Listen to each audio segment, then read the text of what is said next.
There's a truly terrifying piece of legislation being proposed by Republicans in the state of Arizona that would effectively give them the authority to throw out any election results that they don't like.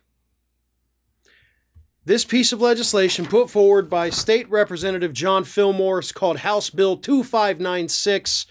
It would eliminate no excuse early voting, meaning if you just felt like voting early, couldn't do it, you got to have a valid reason why you're not going to be around on election day to vote, so of course that's going to suppress the vote. It would require that all ballots be counted by hand. Okay, I actually don't disagree with that. I don't think that's a horrible thing. I've said that before, I'll say it again. Counting votes by hand is very good. The problem is you only have 24 hours under this new bill to count them. After Election Day, like when the polls close, which 7 p.m., pretty much standard. So till 7 p.m. the day after an election, if you haven't counted the votes, they're gone. You only have 24 hours. And of course, now you got to do it by hand. That takes a lot longer. So you're going to have a lot of votes thrown out.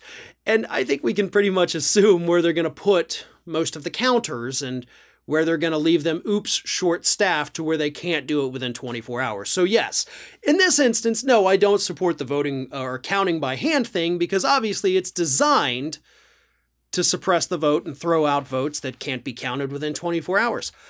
Now that's just the surface stuff.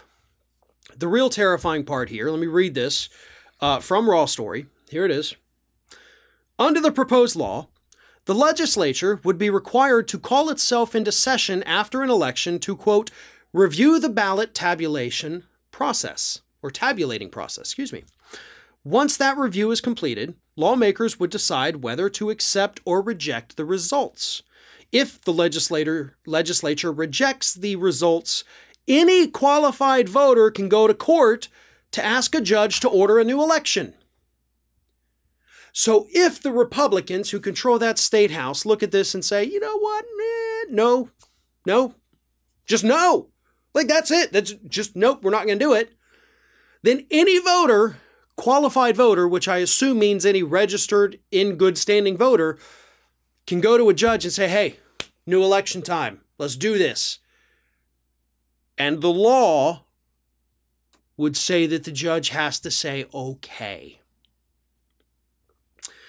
Now, here's the thing. Throwing out the results of an election and ordering a new one in and of itself does not mean that you're going to get a different result, right? It would stand to reason that everybody's just going to go back, or as many people as possible, and see that's where they're going to get you. But it would stand to reason that everybody's going to vote for the same person they just voted for, right? I don't think anybody's going to come back a couple weeks later and be like, last time I voted for Kyrsten Sinema, this time I'm going to vote for a Republican.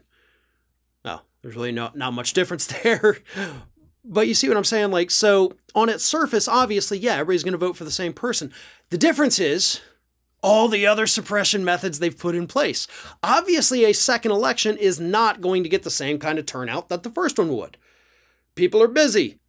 They're going to throw this on a random day. You're not going to have time to plan ahead, or at least not as much time as you do for Election Day, because we know where that is coming 4 years in advance. Actually, pretty much all through history in advance, but that's where they get you. They're going to prevent more people from voting and hopefully get a different outcome that they like. There's no rhyme or reason to any of this. They can just throw out election results they don't like. And we know that Arizona is not rife with fraud because we've had the audits. We've had the recounts. We've had the verifications. But this was always the end goal. Wouldn't have mattered what that Cyber Ninja audit came up with. This is what they always wanted to do. And now it looks like they may be on track to actually do it. This is Hattie. Hattie wants to know why you have not subscribed to our channel. You obviously like our videos, so do us a favor and subscribe.